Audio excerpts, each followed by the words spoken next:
Hey there everyone, big news this week, mark your calendars. The IRS has announced that tax season officially kicks off on Monday, January 27, 2025. For us tax professionals, this is like the run-up to the Super Bowl playoffs. And maybe it's no coincidence that they happen around the same time. But what does opening the season really mean? Glad you asked. This is the first day the IRS will start accepting both paper and electronic tax returns.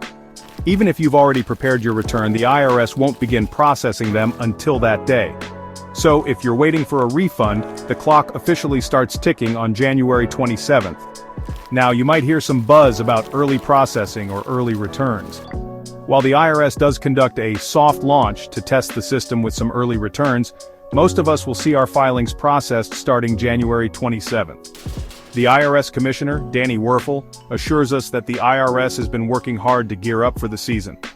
And tax pros like me, we've been hustling too, but here's a heads up. This year might be a little tight for tax prep. Rising costs and an accounting talent shortage mean some preparers won't be taking on new clients as the season gets rolling. My advice?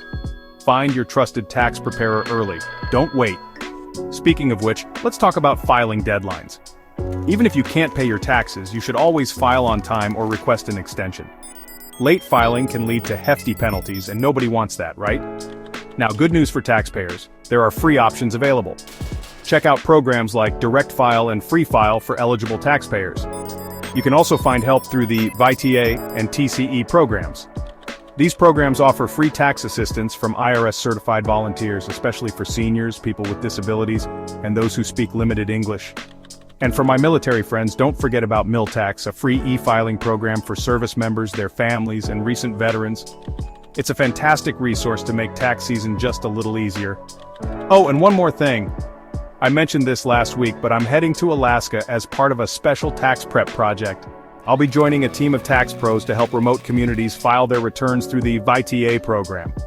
It's been an eye-opening experience preparing for this. Did you know polar bears can run up to 25 miles per hour? One thing I've been reminded of is how challenging it can be to navigate complex tax laws on the spot. So here's my plea. Be kind to your tax preparer this year. They're juggling a lot to make sure you're taken care of. Alright, that's it for today's update. There's more tax news, and maybe a surprise or two, coming your way as we gear up for the season. If you found this helpful, hit that like button, subscribe for more updates, and leave a comment with your tax season questions. Let's tackle this tax season together. Enjoy your weekend, and I'll see you next time.